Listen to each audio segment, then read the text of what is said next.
হয়েছিল যে প্রত্যাহারের মধ্যে ইৎসঙ্গক বর্ণগুলিকে গ্রহণ করব হ্যাঁ কি না। প্রত্যাহারের মধ্যে ইৎসঙ্গক বর্ণগুলিকে গ্রহণ করা যাবে হ্যাঁ কি না, এইরকম একটা প্রসঙ্গ চলছিল।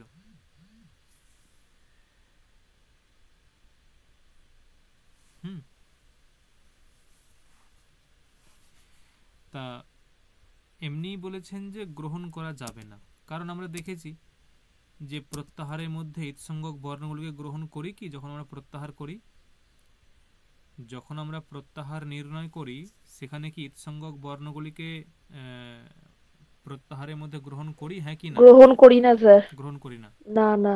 প্রশ্ন হচ্ছে কেন করি না। দেখো আমরা আগের দিন দেখেছিলাম যে সুধি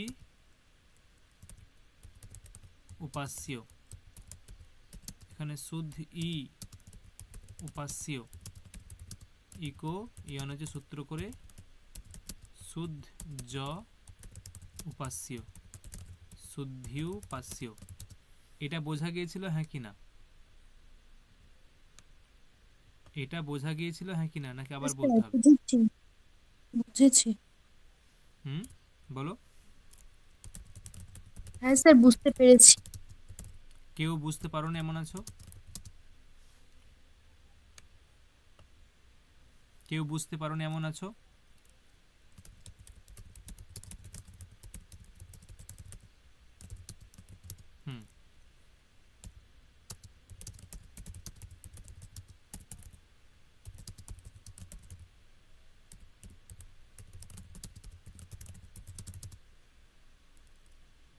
দেখো এখানে ইকো ইয়নের সূত্রের অর্থ কি ছিল মনে আছে? ইকো ইয়নের সূত্রের অর্থ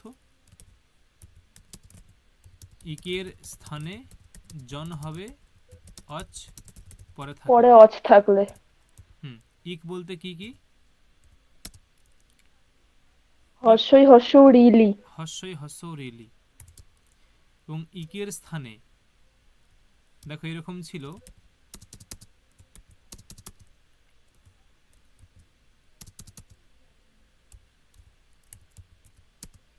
এবং এর স্থানে কি আদেশ হবে? এর স্থানে কি হবে? ইয়া ব ল ল। এগুলো আদেশ হবে, ঠিক আছে।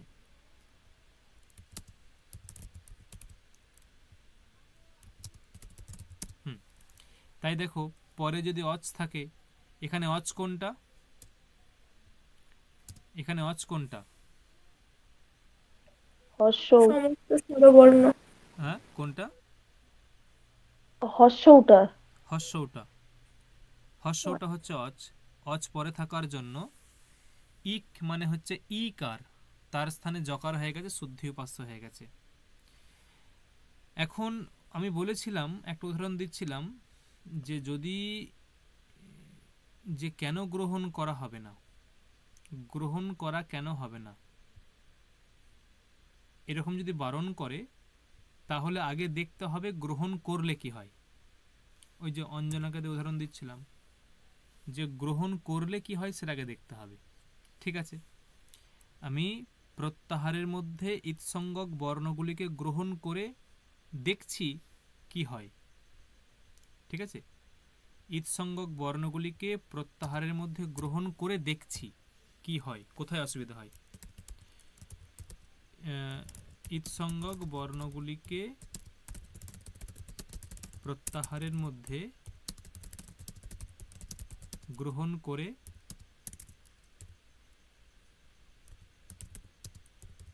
দেখা হচ্ছে কোথায় অসুবিধা হয়। আচ্ছা,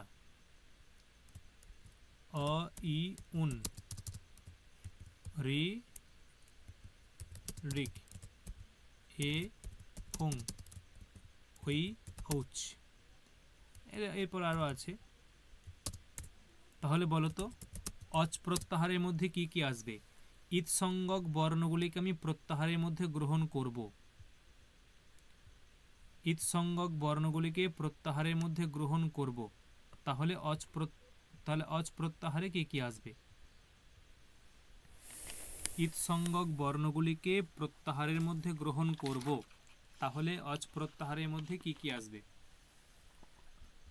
তাহলে স্যার অ হস্যই হস্য মূর্ধন্য রি লি ক এউং ওয়ুচ হয়, হ্যাঁ ওয়ুচ অব্দি। মানে সব বর্ণগুলি আসবে, তাই তো? হ্যাঁ তাহলে অ ই উ ন রি ক রি লি এ ক। ওং ওই ঔচ। মানে অচ বলতে এই প্রত্যেকটা বর্ণই তখন অচ হয়ে যাবে, ঠিক হ্যাঁ কি না? প্রত্যেকটা বর্ণই অচ হয়ে যাবে, তাই তো? এখন এই যে প্রত্যেকটা বর্ণই অচ হয়ে যাবে,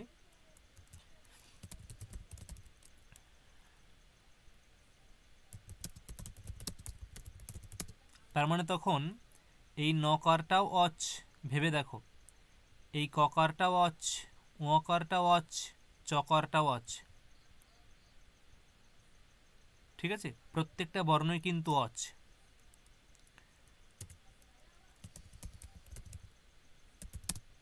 একটা উদাহরণ হচ্ছে অনুনাসিক। উদাহরণটি কি? অনুনাসিক। দেখো এখানে কিরকম খাটবে, দেখো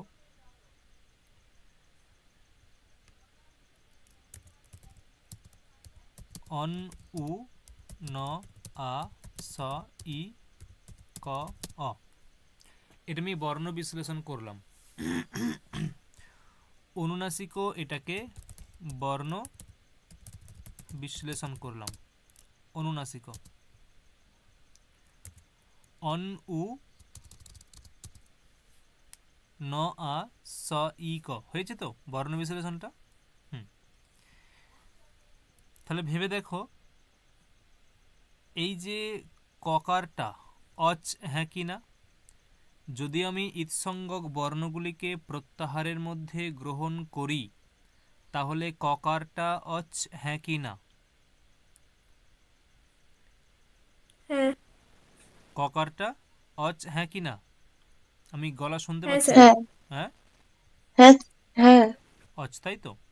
তাহলে ভেবে দেখো, অচ পরে আছে, আর এটা হচ্ছে ইক, এটা ইক। অচ পরে আছে আর ওটা হচ্ছে ইক। তাহলে কোন সূত্র লাগবে এবং কি কাজ হবে তোমরাই বলো। কোন সূত্র লাগবে, কি কাজ হবে?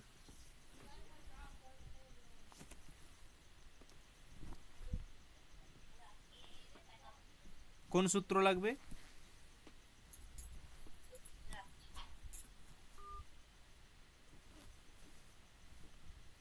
Sir echoey অনছি। ইকুজনছি।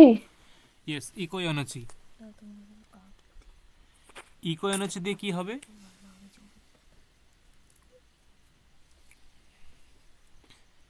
ইকোই অনচি সূত্র দিয়ে কি হবে এখানে?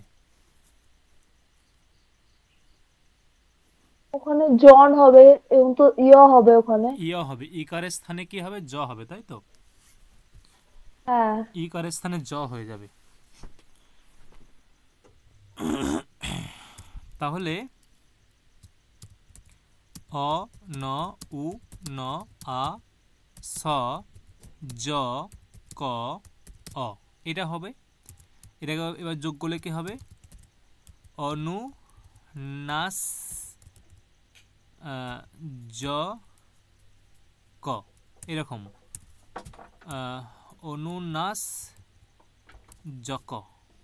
মানে এটা এটা আবার সংযুক্ত, বা এটাকে যদি ছেড়ে দিই তাহলে এরকম হয়ে যাবে।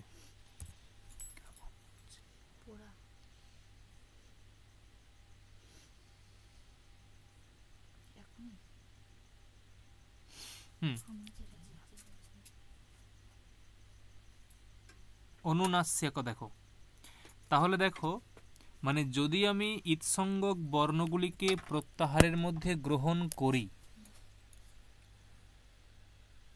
যদি আমি ঈদসংজ্ঞক বর্ণগুলিকে প্রত্যাহারের মধ্যে গ্রহণ করি, তাহলে এই অনুনাসিক পদটা কখনোই হবে না,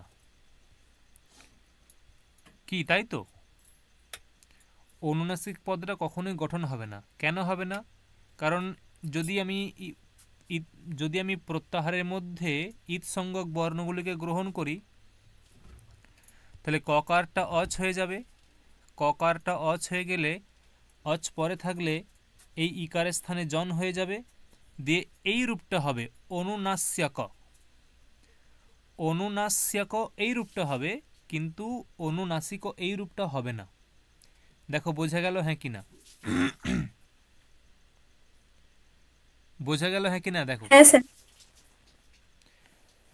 তার মানে আচ্ছা, আমি সবাইকার গলা পাচ্ছি না, সবাই বোঝা গেছে না বোঝা যায়নি? সবাইকার যারা এখানে আছো?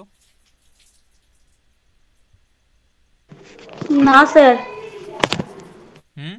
তা সেটা আমি জিজ্ঞাসা করছি। বর্ষা বোঝা গেছে? বর্ষা, মধুমিতা? হ্যাঁ স্যার বুঝে গিয়েছে, আর একবার বলে দিন। মধুমিতা বোঝা গেছে?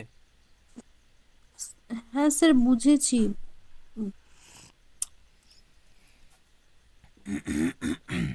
দেখো কি হলো,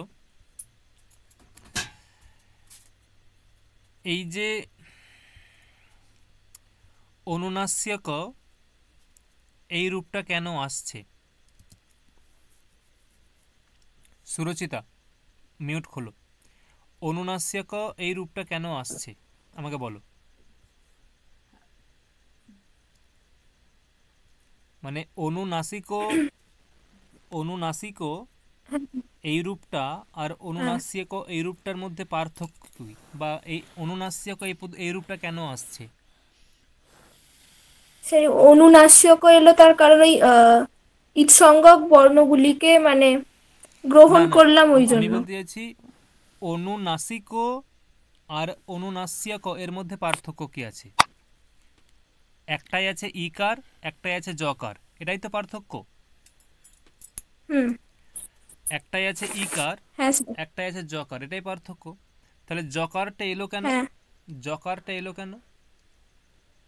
ওই ইকোয়নছি এই সূত্র দ্বারা মানে মানে জন করে।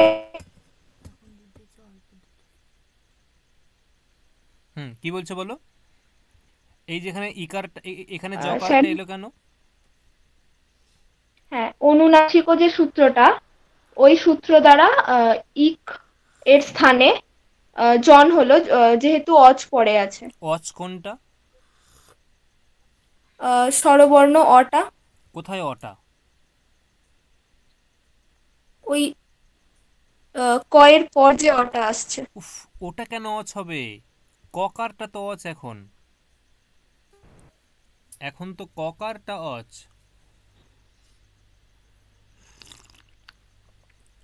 স্যার, ওটা তো স্বরবর্ণ নয়, না না, মানে অজ তো স্বরবর্ণ। ভেবে দেখো, অচ স্বরবর্ণ ঠিক আছে, কিন্তু প্রসঙ্গ হচ্ছে এই যে মাহেশ্বর সূত্রগুলো, ঠিক আছে, এই যে মাহেশ্বর সূত্রগুলো, হ্যাঁ, এই সূত্রগুলোতে ঈদসংজ্ঞক বর্ণ কোনগুলো?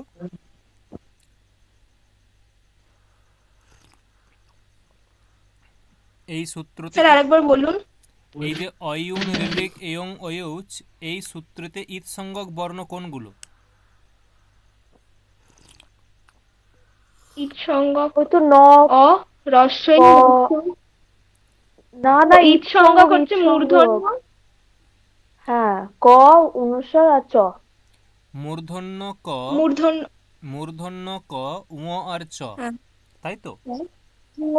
হ্যাঁ, হ্যাঁ। নর্মালি কি হয়, যখন প্রত্যাহার গঠন করা হয় তখন ঈদসংজ্ঞক বর্ণগুলিকে গ্রহণ করা হয় না। নর্মালি কি হয়, যখন ঈদসংজ্ঞ মানে যখন প্রত্যাহার গঠন করা হয় না, যখন প্রত্যাহার গঠন করা হয় তখন ঈদসংজ্ঞক বর্ণগুলিকে গ্রহণ করা হয় না, ঠিক আছে? এখানেও যদি ঈদসংজ্ঞক বর্ণগুলিকে না গ্রহণ করি তাহলে দেখো কি হবে, তাহলে চকারটা বাদ যাবে, একটা ঈদসংজ্ঞক বর্ণ, ওকারটা বাদ যাবে, একটা ঈদসংজ্ঞক বর্ণ, ককার বাদ যাবে এবং নকার বাদ যাবে। তাহলে দেখো সমস্ত অজবর্ণগুলো আছে, হ্যাঁ কি না? আছে। হ্যাঁ স্যার। কিন্তু এখন কি লেখা আছে এখানে, এই যে এই হেডিংটা কি লেখা আছে, হেডিংটা ঈদসংজ্ঞক বর্ণগুলিকে বলো, প্রত্যাহারের মধ্যে প্রত্যাহারের গ্রহণ করে গ্রহণ করে দেখা দেখা হচ্ছে কোথায় অসুবিধা হয়। হচ্ছে কোথায় অসুবিধা হয়। তার মানে আমি এখানে ইৎসঙ্গক বর্ণগুলিকে গ্রহণ করছি প্রত্যাহারের মধ্যে, আমি ইৎসঙ্গক বর্ণগুলিকে প্রত্যাহারের মধ্যে গ্রহণ করছি, দিয়ে দেখছি কোথায় অসুবিধা হয়। তাহলে এখন মানে ইৎসঙ্গক বর্ণগুলিকে প্রত্যাহারের মধ্যে গ্রহণ না করলে তখন অচ বলতে কেবলমাত্র স্বরবর্ণ। ভেবে দেখো, ইৎসঙ্গক বর্ণগুলিকে প্রত্যাহারের মধ্যে গ্রহণ না করলে অচ বলতে কেবলমাত্র স্বরবর্ণ, আর ইৎসঙ্গক বর্ণগুলিকে প্রত্যাহারের মধ্যে গ্রহণ করলে তখন অচ বলতে কোনগুলো? ঈদ সংজ্ঞক বর্ণগুলো ব্যঞ্জন অ ব্যঞ্জন হস্যই বর্ণগুলো। হ্রস্ব মূর্ধন্য সবগুলোই। হ্যাঁ, ব্যঞ্জন বর্ণগুলো। ব্যঞ্জন বর্ণগুলো কেন হবে? অ, ই, উ এইগুলো যেমন হবে, তেমনই যে ইৎসঙ্গক বর্ণ আছে নকার, এটাও তখন অচ প্রত্যাহারের মধ্যে চলে আসবে। রি লি যেমন অচ প্রত্যাহারের মধ্যে আসবে, তেমনই ককারটাও অচ প্রত্যাহারের মধ্যে আসবে। এ ও এটা যেমন অচ প্রত্যাহারের মধ্যে আসবে, তেমনই ওয়াকারটাও অচ প্রত্যাহারের মধ্যে আসবে, তেমনই চকারটাও আসবে। এবার বুঝতে পারলে? বোঝা গেল? হ্যাঁ হ্যাঁ কি না? স্যার। হ্যাঁ স্যার। হুম, বোঝা গেছে? বোঝা গেছে হ্যাঁ কি না? হ্যাঁ স্যার। হ্যাঁ, হুম। হ্যাঁ স্যার। তাহলে দেখো, তাহলে ইৎসঙ্গক বর্ণগুলিকে প্রত্যাহারের মধ্যে গ্রহণ করলে এই ককারটাও অচ হয়ে যাবে। যদি ককারটা অচ হয়, এই যে ককারটা অচ, তাহলে অচ পরে আছে, তাই ইকারের স্থানে জকার চলে এলো। আর জকার এলে তখন রূপটা হবে অনুনাস্যক, তখন অনুনাসিকও আর হবে না, রূপটা অনুনাসিক হবে না, তখন রূপটা হবে অনুনাস্যক, এরকম রূপটা হয়ে যাবে। রূপটা অনুনাসিক এটা আর হবে না, রূপটা হবে অনুনাস্যক। ঠিক আছে? অতএব এখানে তুমি মানে ভেবে দেখো এই রূপটা কেন এলো, অনুনাস্যক রূপটা কেন এলো? এখানে জকার এসেছে, তাই জকারটা কেন এসছে? জকারটা কার স্থানে এসছে? জকারটা ইকের স্থানে এসছে। ইকের স্থানে জকার এলো কেন? কারণ অচ পরে আছে, ককারটা অচ পরে আছে। ককারটা অচ হলো কিভাবে? যখন আমি ইৎসঙ্গক বর্ণগুলিকে প্রত্যাহারের মধ্যে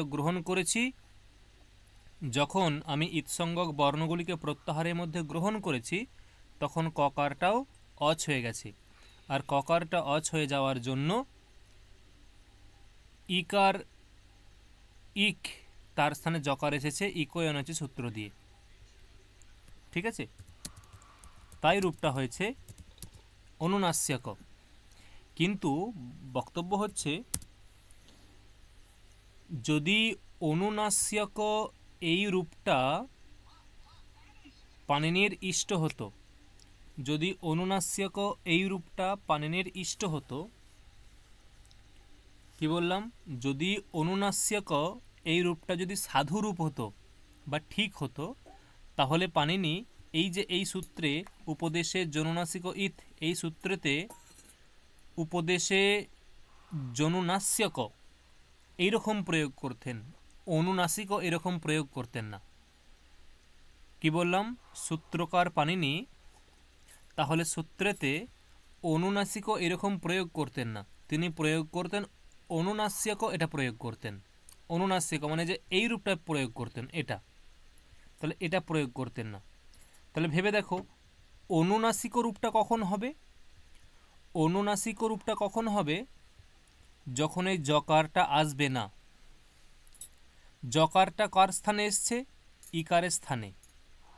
তাই জকারটা কখন আসবে না? যখন এটাকে আমি অচ বলে ধরবো না, ককারটাকে অচ বলে ধরবো না। ককারটাকে কখন অচ বলে ধরবো না? ককারটাকে কখন অচ বলে ধরবো না? না, যখন আমি প্রত্যাহারের মধ্যে ইৎসঙ্গক বর্ণগুলোকে গ্রহণ করব না। ককারটাকে আমি কখন অচ বলে পাবো না? ককারটাকে কখন আমি অচ বলে পাবো না? যখন প্রত্যাহারের মধ্যে ইৎসঙ্গক বর্ণগুলিকে আমি গ্রহণ করব না। প্রত্যাহারের মধ্যে যখন ইৎসঙ্গক বর্ণগুলিকে গ্রহণ করব না তখন। দেখো বোঝা গেল হ্যাঁ কিনা? আবারও বলবো না বোঝা গেছে? হ্যাঁ স্যার। আবারও বলবো না বোঝা গেছে? বুঝেছি স্যার। স্যার বুঝেছি। হুম, তার মানে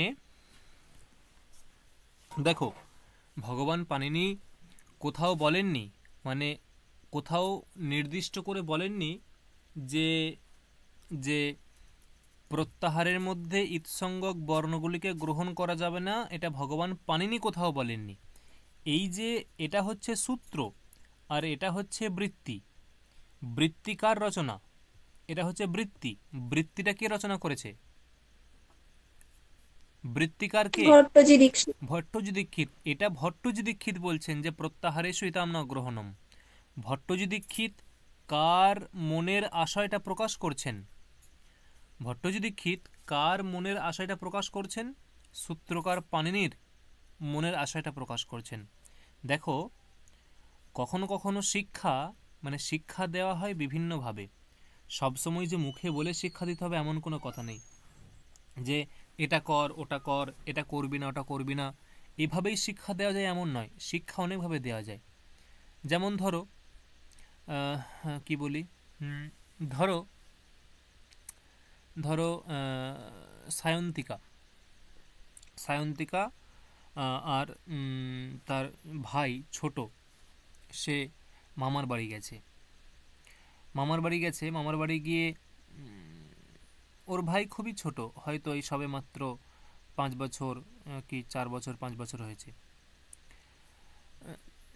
যখন সায়ন্তিকার সঙ্গে মামার বাড়ি গেছে তখন সায়ন্তিকা গিয়ে ওর যে বাড়ির যে মামা মামিমা আছেন বা দাদু দিদিমা আছেন তাদেরকে গিয়ে প্রণাম করলো। ওটা কিন্তু সায়ন্তিকার ভাই দেখলো।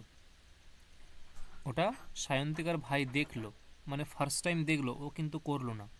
আবার যখন বাড়ি আসছে তখন সায়ন্তিকা আবার প্রণাম করলো। তখন সায়ন্তিকার ভাইও প্রণাম করলো। দেখো সায়ন্তিকা কিন্তু ওকে বলেনি যে প্রণাম কর। সায়ন্তিকা কিন্তু ওর ভাইকে বলেনি যে তুই প্রণাম কর। সায়ন্তিকা আচরণ করলো, সেই আচরণ দেখে ওর ভাই শিখে গেল। মানে এটা হচ্ছে আচরণের মাধ্যমে শিক্ষা দেওয়া। এটা সায়ন্তিকা কিন্তু মুখে বলেনি যে তুই বড়দের প্রণাম কর বা উচিত, এরকম বলেনি, কিন্তু ও আচরণ করলো, সেই আচরণের দ্বারা ও শিখে গেল। এটা হচ্ছে আচরণের মাধ্যমে শিক্ষা দেওয়া। এখানে ভগবান পাণিনি কোথাও যে ইৎসঙ্গক বর্ণের গ্রহণ হবে না এটা কোথাও বলেননি। তিনি অনুনাসিকও এইরকম পদটা ব্যবহার করেছেন। অনুনাসিক এই পদটা ব্যবহারের দ্বারাই তিনি বোঝাতে চেয়েছেন যে এখানে অনুনাসিক এই পদটাই সঠিক। আর অনুনাসিক এই পদটা কখন হবে? যখন এখানে ইকার থাকবে। ঠিক আছে, ইকার যখন থাকবে। ইকার কখন থাকবে? যখন এখানে জকার আসবে না। জকার কখন আসবে না? যখন এটাকে আমি অচ বলে পাবো না। ককারকে যখন আমি অচ বলে পাবো না। ককারকে আমি কখন অজ বলে পাবো না? যখন প্রত্যাহারের মধ্যে ইৎসঙ্গক বর্ণগুলিকে গ্রহণ করব না। দেখো বোঝা গেল? বোঝা গেছে হ্যাঁ কিনা? হ্যাঁ স্যার। সেই জন্য দেখো বলছে যে প্রত্যাহারেষু ইতাম ন গ্রহণম। প্রত্যাহারের মধ্যে ইৎসঙ্গক বর্ণগুলির গ্রহণ হয় না। কেন? বলছে অনুনাসিক ইত্যাদি নির্দেশাৎ। অনুনাসিক ইত্যাদি নির্দেশাৎ। অনুনাসিক যেহেতু সূত্রকার পাণিনি অনুনাসিক এইরকম ব্যবহার করেছেন, এর দ্বারাই তিনি বুঝিয়ে দিয়েছেন যে প্রত্যাহারের মধ্যে ইৎসঙ্গক বর্ণগুলিকে গ্রহণ করা যাবে না। যদি প্রত্যাহারের মধ্যে ইৎসঙ্গক বর্ণগুলিকে গ্রহণ করা হয় তাহলে কিন্তু অনুনাস্যক হয়ে যাবে। অনুনাস্যক হয়ে গেলে তখন সেটা কিন্তু ভুল প্রয়োগ। ঠিক আছে, বলছে নহি অত্র ককারে পরে অচকার্যম দৃশ্যতে। ককারে পরে।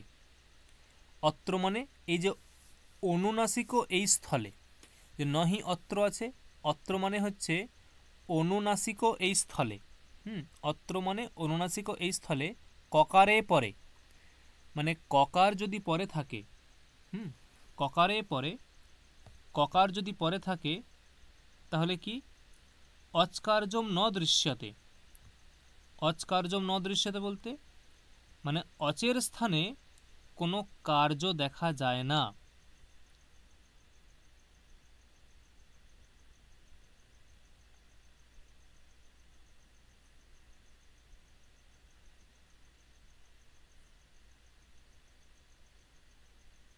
ঠিক আছে, অচের স্থানে কোনো কার্য দেখা যায় না। অচকার্যম মানে হচ্ছে অচের স্থানে কার্য, অচকার্যম মানে অচের স্থানে কার্য।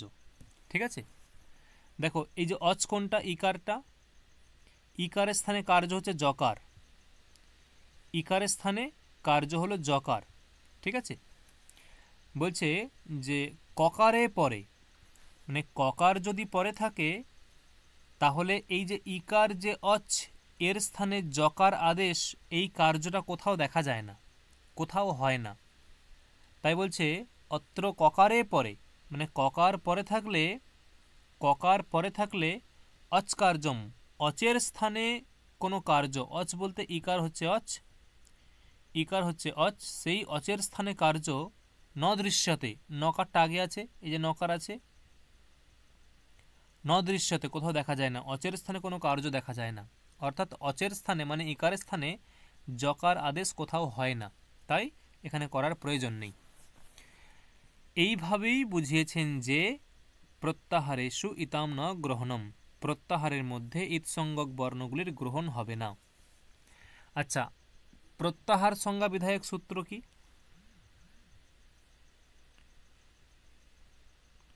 প্রত্যাহার সংজ্ঞা বিধায়ক সূত্র কি বলো? আদিরন্তেন সহে, আদিরন্তেন সহেতা। তাহলে আদিরন্তেন সহেতা এই সূত্রের দ্বারা,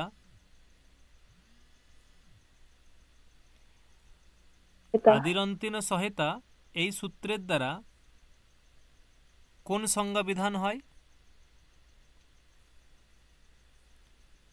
আদিরন্তেন সহেতা এই সূত্রের দ্বারা কোন সংজ্ঞা বিধান হয়? হ্যালো, আমার কথা শোনা যাচ্ছে? আমার কথা শোনা যাচ্ছে? একটু কেটে কেটে আসছে। আচ্ছা, ঠিক আছে, বলছি আদিরন্তেন না স্যার শোনা যাচ্ছে না। হ্যাঁ, বলছি আদিরন্তেন সহেতা এই সূত্রের দ্বারা কোন সংজ্ঞা বিধান হয়? আদিরন্তেন সহেতা প্রত্যাহার, প্রত্যাহার সংজ্ঞা, ওটাই দেখো বলছে এখানে যে আদিরন্তেন, আদিরন্তেন ইত্যেতৎ সূত্রেণ, আদিরন্তেন ইত্যেতৎ সূত্রেণ মানে আদিরন্তেন সহেতা ইতি সূত্রেণ কৃতাহ সংজ্ঞাঃ, যে সংজ্ঞাগুলো করা হয়েছে তাকে প্রত্যাহার শব্দেন ব্যবহৃয়ন্তে, তাকে প্রত্যাহার শব্দের দ্বারা ব্যবহার করা হয় বা তাদেরকে প্রত্যাহার নামকরণ করা হয়েছে। আদিরন্তেন সহেতা, আদিরন্তেন সহেতা এই সূত্রের দ্বারা বিহিত যে সংজ্ঞা, আদিরন্তেন সহেতা এই সূত্রের দ্বারা বিহিত যে সংজ্ঞা, সেটাকে প্রত্যাহার নামে বলা হয়েছে। দেখো বোঝা গেল হ্যাঁ কিনা? বোঝা গেছে?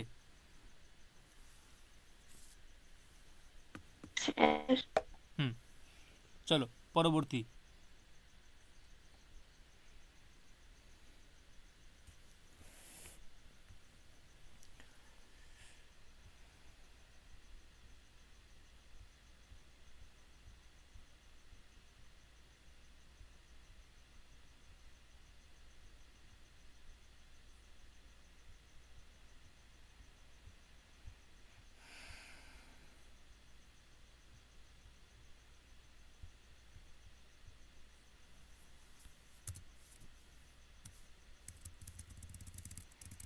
এরপরে পড়ব উচ্চৈহি উদাত্তঃ।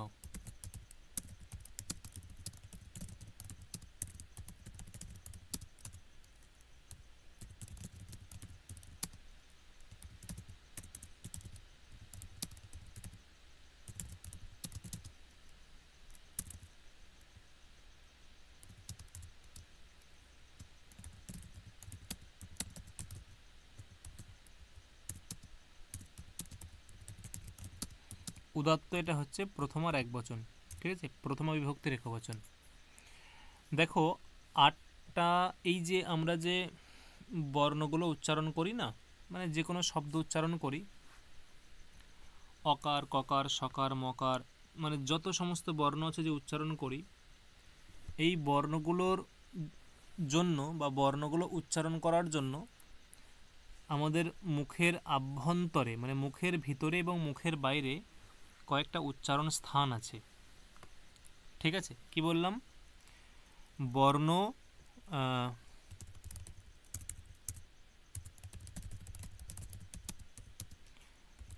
বর্ণসমূহকে উচ্চারণ করার জন্য কয়েকটি উচ্চারণ স্থান আছে মুখের ভিতরে ও বাইরে।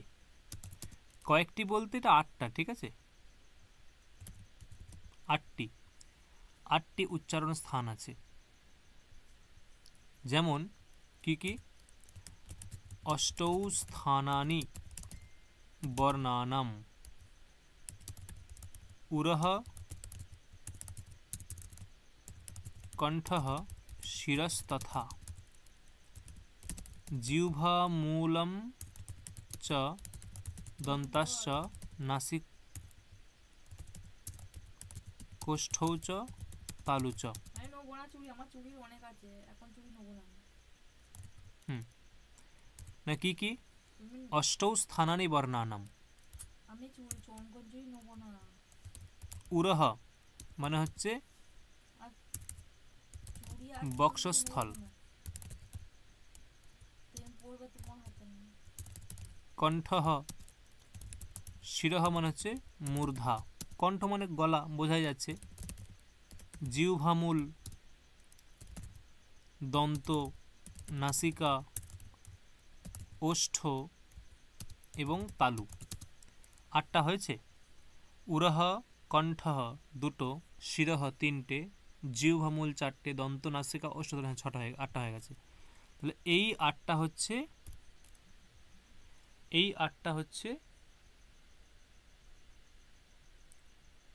কি না, এই 8টা হচ্ছে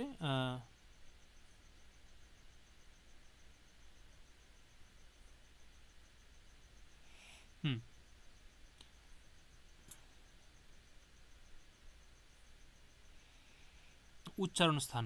এই 8টা উচ্চারণ স্থানে সমস্ত বর্ণ উচ্চারিত হয়। এবারে সেগুলো একটা লিস্ট আছে যে কোন স্থানে কোনটা উচ্চারিত হয়, কোন স্থানে কোনটা উচ্চারিত হয়, লিস্ট আছে একটা, সেটাও পরে পরে শিখবো আমরা। এখন এই 8টা উচ্চারণ স্থানের মধ্যে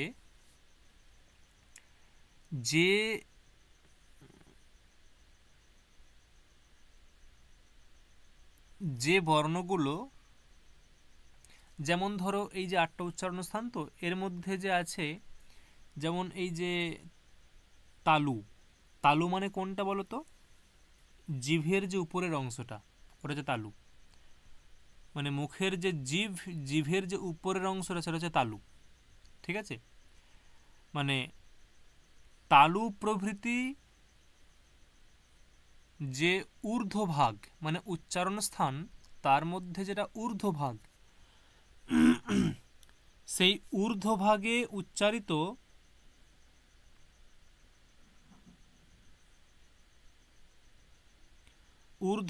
উচ্চারিত যে বর্ণ, সেই বর্ণগুলো হচ্ছে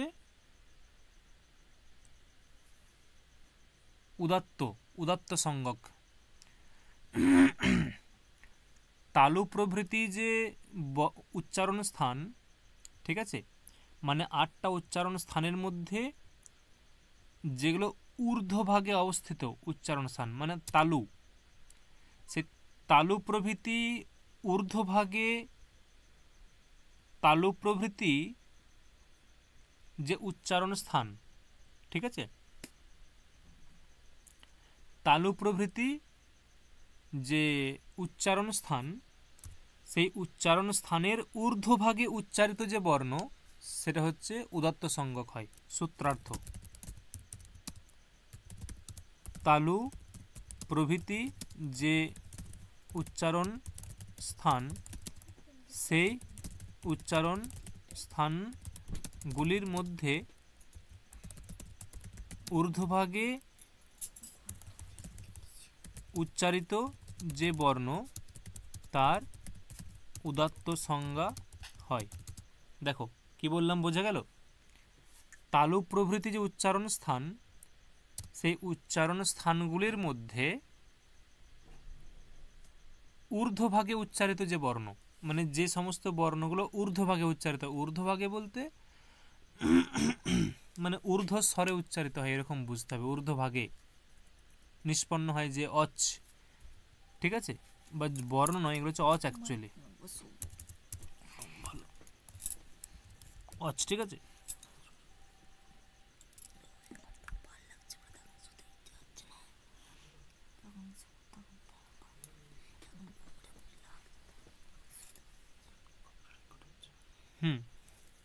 তাহলে ঊর্ধ্বভাগে নিষ্পন্ন যৎ সেগুলো হচ্ছে উদাত্ত সংজ্ঞক হয়।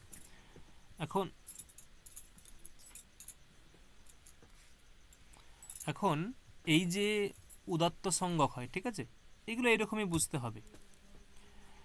এবং পরবর্তী সূত্র হচ্ছে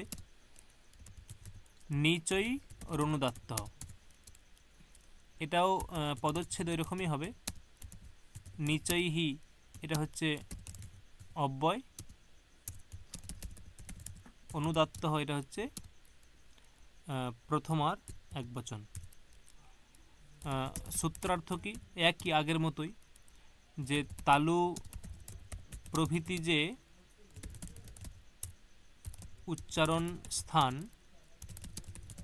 উচ্চারণ স্থানগুলির মধ্যে নিম্নভাগে উচ্চারিত যে অচ তার অনুদাত্ত সংজ্ঞা হয়। ঠিক আছে, তালু প্রভৃতি যে উচ্চারণ স্থান, সেই উচ্চারণ স্থানগুলির মধ্যে অন্যান্য বর্ণ উচ্চারিত হয়, তার মধ্যে নিম্নভাগে উচ্চারিত যে অচ, সেই অচের কি হয়? সেই অচের অনুদাত্ত সংজ্ঞা হয়।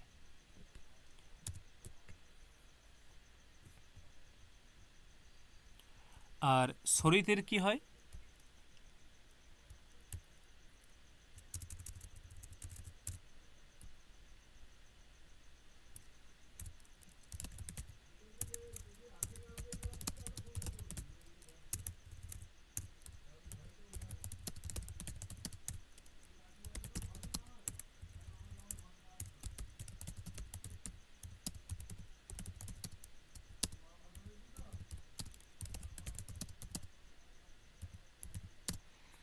সমাহারঃ, এটাও প্রথমার এক বচন, আর সরিতঃ এটাও প্রথমার এক বচন, ঠিক আছে। এটা সূত্রার্থ এরকমই হবে যে উদাত্তানুদাত্তত্বে বর্ণধর্ম, উদাত্ত সংজ্ঞক বর্ণের ধর্ম এবং অনুদাত্ত সংজ্ঞক বর্ণের ধর্ম যে বর্ণের মধ্যে থাকে তার সরিত সংজ্ঞা হয়। অর্থাৎ উদাত্ত সংজ্ঞক বর্ণ সেইগুলো কেবলমাত্র ঊর্ধ্বভাগে উচ্চারিত হয়, অনুদাত্ত সংজ্ঞক বর্ণ সেইগুলো কেবলমাত্র নিম্নভাগে উচ্চারিত হয়। কিন্তু সরিত সংজ্ঞক বর্ণ যেগুলো ঊর্ধ্বভাগেও উচ্চারিত হবে, নিম্নভাগেও উচ্চারিত হবে। তাই বলছে উদাত্ত সংজ্ঞক বর্ণের ধর্ম কি? উদাত্ত সংজ্ঞক বর্ণের ধর্ম হচ্ছে ঊর্ধ্বভাগে উচ্চারিত হওয়া। অনুদাত্ত সংজ্ঞক বর্ণের ধর্ম কি? অনুদাত্ত সংজ্ঞক বর্ণের ধর্ম হচ্ছে নিম্নভাগে উচ্চারিত হওয়া। তাহলে সরিত সংজ্ঞক বর্ণের ধর্ম কি? যে বর্ণগুলো, যে অচগুলো ঊর্ধ্বভাগেও নিষ্পন্ন হবে আবার অধোভাগেও নিষ্পন্ন হবে, সেই বর্ণগুলো হবে সরিত সংজ্ঞক। আচ্ছা, এই যে উদাত্ত, অনুদাত্ত, সরিত, এইগুলো একটা ধর্ম, ঠিক আছে, এইগুলো একটা ধর্ম। এবং এইগুলো কোন বর্ণের ধর্ম? অচ বর্ণের ধর্ম। কি বললাম? উদাত্ত, অনুদাত্ত, সরিত এগুলো কার ধর্ম? এগুলো অচ বর্ণের ধর্ম। তার মানে যেগুলো হল বর্ণ মানে ব্যঞ্জন বর্ণ তাদের মধ্যে কিন্তু উদাত্তত্ব, অনুদাত্তত্ব, স্বরিতত্ব থাকে না। কেবলমাত্র অচ বর্ণের মধ্যেই উদাত্তত্ব, অনুদাত্তত্ব, স্বরিতত্ব থাকবে। দেখো বোঝা গেল হ্যাঁ কিনা? কি বললাম বোঝা গেল? কাদের মধ্যে থাকবে? হ্যাঁ স্যার। হ্যাঁ স্যার। আচ্ছা, ধর্ম কাকে বলে? উত্তর চাইছি। যা ধারণ করে রাখে। ধর্ম কাকে বলে? যা ধারণ করে রাখে। ওটা তো মহাভারতে আছে, মেবি এরকম কোনো একটা সংজ্ঞা আছে। আর কেউ কিছু বলবে ধর্ম কাকে বলে?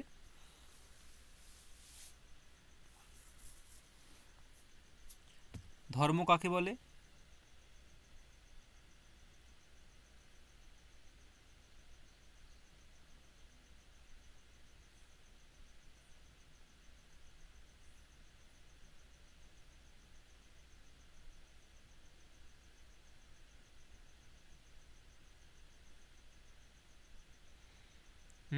ধর্ম হচ্ছে এটাই যে ইয়হ তিষ্ঠতি স ধর্ম, এরকম ইয়হ তিষ্ঠতি স ধর্ম, ইয়হ তিষ্ঠতি স ধর্ম। এটার অর্থ কি? যে ইয়হ তিষ্ঠতি স ধর্ম অর্থাৎ যেটা থাকে সেটাই ধর্ম, যেটা থাকে সেটাই ধর্ম।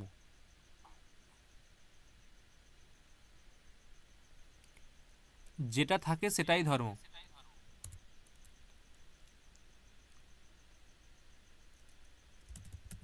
গ্লাসে জল আছে, এখানে ধর্ম কোনটা? জল। একদম।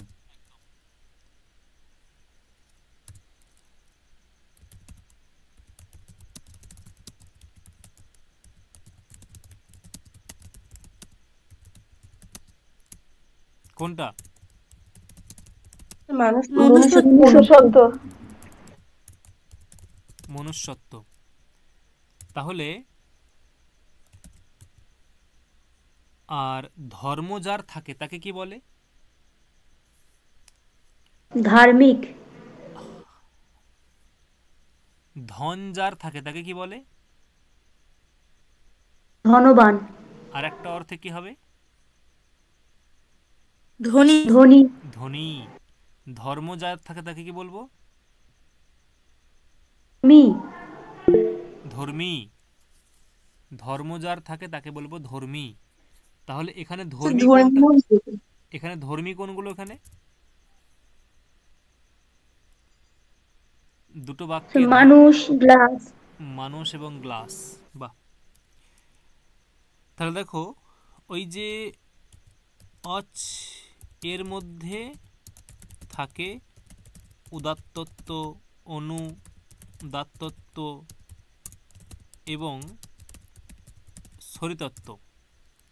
উদাত্তত্ব, অনুদাত্তত্ব এবং স্বরিতত্ব এগুলো থাকে কোথায়? এগুলো থাকে অচের মধ্যে। তাহলে ধর্ম কোনগুলো আর ধর্মী কোনগুলো? এখানে ধর্ম কোনটা?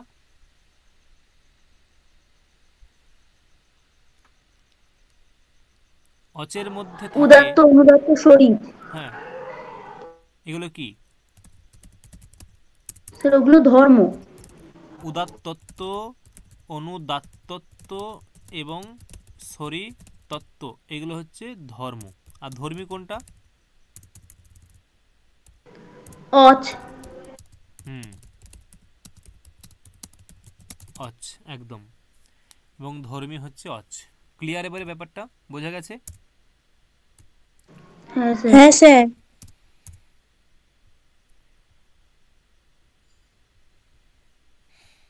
পরবর্তী একটা সূত্র আমরা পড়ব, মুখনাসিকা বচননুনাসিকঃ।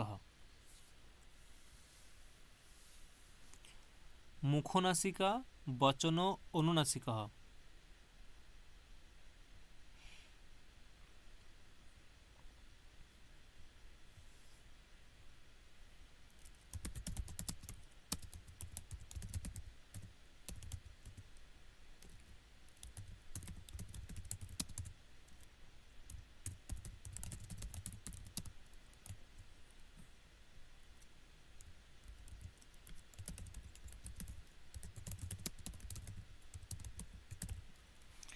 অনুনাসিক সংজ্ঞা বিধায়ক সূত্র।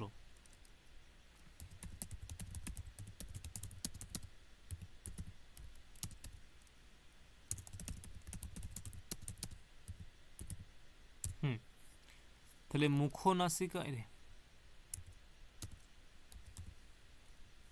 মুখনাসিকা বচনঃ এটা হচ্ছে একটা পদ, আর অনুনাসিকঃ আর একটা পদ। এই মুখনাসিকা বচনঃ এর কি অর্থ? এর সূত্রার্থ হচ্ছে মুখের যে সকল বর্ণের উচ্চারণে বা যে সকল বর্ণগুলি মুখ ও নাসিকার সহায়তায় বা মুখ ও নাসিকার সাহায্যে উচ্চারিত হয়, যে সকল বর্ণগুলি মুখ এবং নাসিকার সাহায্যে উচ্চারিত হয় সেই বর্ণগুলি হলো বা সেই বর্ণগুলির অনুনাসিক সংজ্ঞা হয়ে থাকে। যে বর্ণগুলি মুখ ও নাসিকার সাহায্যে উচ্চারিত হয় সেই বর্ণগুলির অনুনাসিক সংজ্ঞা হয়ে থাকে। যেমন একটা উদাহরণ দিলে বুঝতে পারবে।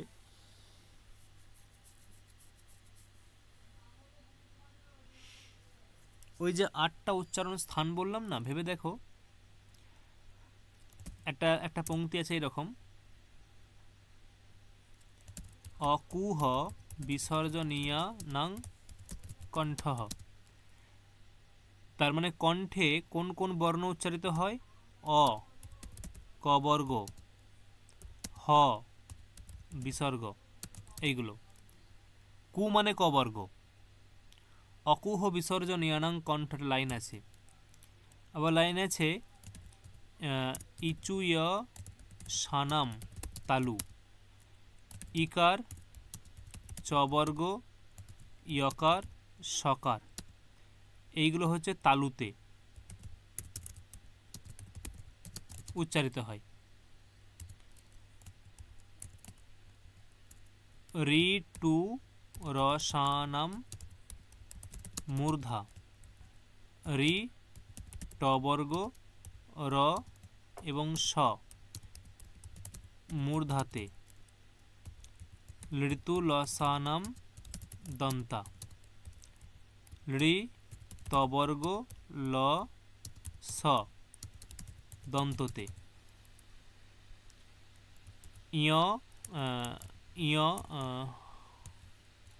ইয় ম ম ও ন ন, ইয়ম ও নানাম, ইয়ম ও নানাম নাসিকা চ। অর্থাৎ ইয়ম ও ন ন, এগুলো হচ্ছে নাসিকা। এখানে দেখো পেয়ে যাব। দেখো উকারের উচ্চারণ স্থান কি? উকারের উচ্চারণ স্থান কি? নাক, নাসিকা। আচ্ছা, তার আগে বলি, এখানে বলতে ভুলে গেছি, এখানে একটা এই যেখানে মুখ পদটা আছে না, এখানে যে মুখ পদটা আছে, মুখ পদের দ্বারা মুখের ভিতরে বিদ্যমান যে উচ্চারণ স্থান সেইগুলিকে বুঝতে হবে মুখ পদের দ্বারা। মুখ পদের দ্বারা কেবলমাত্র মুখটা নয়, মুখ পদের দ্বারা মুখের ভিতরের যে উচ্চারণ স্থান, মুখের ভিতরে কি কি আছে, কি কি সেইগুলি, একটা হচ্ছে দন্ত, তা হচ্ছে কণ্ঠ, ঠিক আছে, দন্ত কণ্ঠ, হচ্ছে মূর্ধা তালু, দন্ত কণ্ঠ মূর্ধা তালু, আর কি আছে,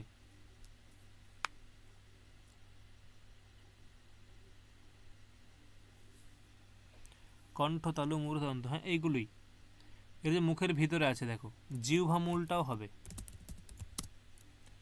এইগুলো দেখো মুখের ভিতরে আছে না, দাঁত মুখের ভিতরে আছে, কণ্ঠ গলা মুখের ভিতরে আছে, মূর্ধা ভিতরে আছে, তালু ভিতরে আছে, জিহ্বা মূল ভিতরে আছে।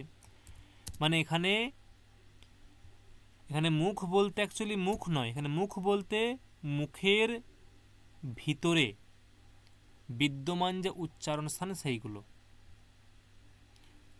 তাহলে এখানে মুখ বলতে যে সকল বর্ণগুলি মুখ অর্থাৎ মুখের ভিতরের উচ্চারণ স্থান ও নাসিকার সাহায্যে উচ্চারিত হয়। দেখো বোঝা গেল? তাহলে মুখ বলতে কি কি,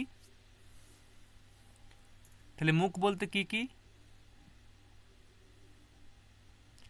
এখানে মুখ পদের দ্বারা কাদের গ্রহণ করা হবে, এখানে মুখ দন্ত কণ্ঠ মূর্ধা তালু, হ্যাঁ দন্ত কণ্ঠ মূর্ধা তালু জিহ্বা, জিহ্বা মূল, ঠিক আছে এইগুলো। তাহলে ভেবে দেখো, আচ্ছা এই নাসিকার ওই যে নকারের এই যে ওয়াকারের উচ্চারণ স্থান কি, ওয়াকারের উচ্চারণ স্থান নাসিকা,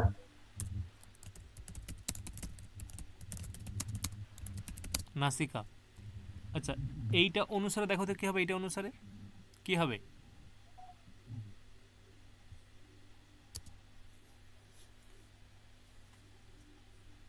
অকুহ বিসর্জন ইয়ানাং কণ্ঠ,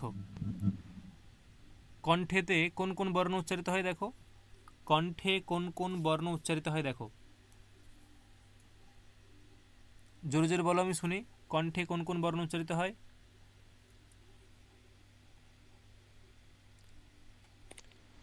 অ আ ক খ গ ঘ ঙ আর হ বিসর্গ। ক খ গ ঘ ঙ, তাই তো, ক খ গ ঘ ঙ, তার মানে ওয়াকারের উচ্চারণ, ওটা তো বলো, ওটা তো নাসিকা হয়ে যাবে না, ও তো ওটা নাসিকা প্লাস কণ্ঠ, ক বর্গ, ক বর্গের মধ্যে তো ওয়াও তো পড়ে, হ্যাঁ, তাহলে ওয়াকারের উচ্চারণ স্থান যেমন কণ্ঠ তেমনি নাসিকাও। তাহলে ভেবে দেখো, কণ্ঠটা মুখের মধ্যে পড়ছে, দেখো তো কণ্ঠ মুখের মধ্যে পড়েছে, হ্যাঁ স্যার, তাহলে যে সকল বর্ণের উচ্চারণ স্থান কণ্ঠ এবং নাসিকা, তাহলে এখানে ওয়াকারের উচ্চারণ স্থান কি কণ্ঠ নাসিকা হলো, যে সকল বর্ণের উচ্চারণ স্থান কণ্ঠ এবং নাসিকা হয়েছে, হ্যাঁ কি না, হ্যাঁ হ্যাঁ স্যার। হয়েছে, তাহলে সেই সকল বর্ণের অনুনাসিক সংজ্ঞা হয়, তাহলে এখানে ওয়াকারের কি সংজ্ঞা হবে, অনুনাসিক সংজ্ঞা হবে ওয়াকারের। ওয়াকারের উচ্চারণ করতে গেলে কণ্ঠের প্রয়োজন হয় এবং নাসিকার প্রয়োজন হয়, তাই যে সকল বর্ণের উচ্চারণ করতে গেলে কণ্ঠ এবং নাসিকা উভয়কেই প্রয়োজন, সেই সকল বর্ণের অনুনাসিক সংজ্ঞা হয়।